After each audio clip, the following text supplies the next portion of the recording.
A história de Exu Tranca-Rua antes de ser conhecido como Exu Tranca-Rua, ele não tinha nome. Era apenas um espírito consciente que caminhava entre caminhos, escolhas e encruzilhadas observando a humanidade desde muito antes de haver cidade, antes de haver rua, antes da palavra rua sequer existir. Ele nasceu do mistério do movimento, do momento exato onde o caminho se divide e o destino se escreve. Quando os primeiros humanos começaram a construir vilas e depois ruas, ele foi um dos primeiros Exu a entender que a rua é o lugar do encontro entre tudo, entre o que chega e o que vai, entre o que se abre e o que se fecha, entre o que se perde e o que se encontra. No início, chamavam ele apenas de guardião dos caminhos noturnos, mas ele nunca foi um mensageiro qualquer. Ele viu o perigo do homem, o que entra sem permissão, o que se infiltra pela fresta, o que se esconde na sombra da dúvida, o pensamento negativo que se transforma em desgraça, a energia baixa que vira obsessão ou vício que pega sem aviso, a inveja que entra sem ser convidada. E foi então que ele pediu e recebeu a função de fechar as portas que não devem ser abertas. Foi ali que nasceu o nome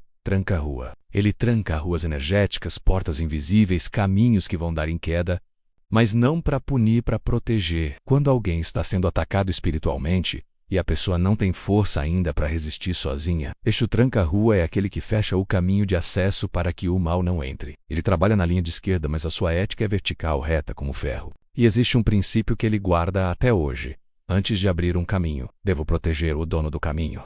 Por isso ele pergunta antes de agir. Por isso muitas vezes precisa testar, bloquear, frear, cortar, não porque quer dificultar a vida, mas porque ele sabe que abrir uma porta sem preparo pode destruir um destino. Tranca-Rua não abre oportunidades que vão te matar de alma. Ele tranca exatamente o que poderia te quebrar em silêncio.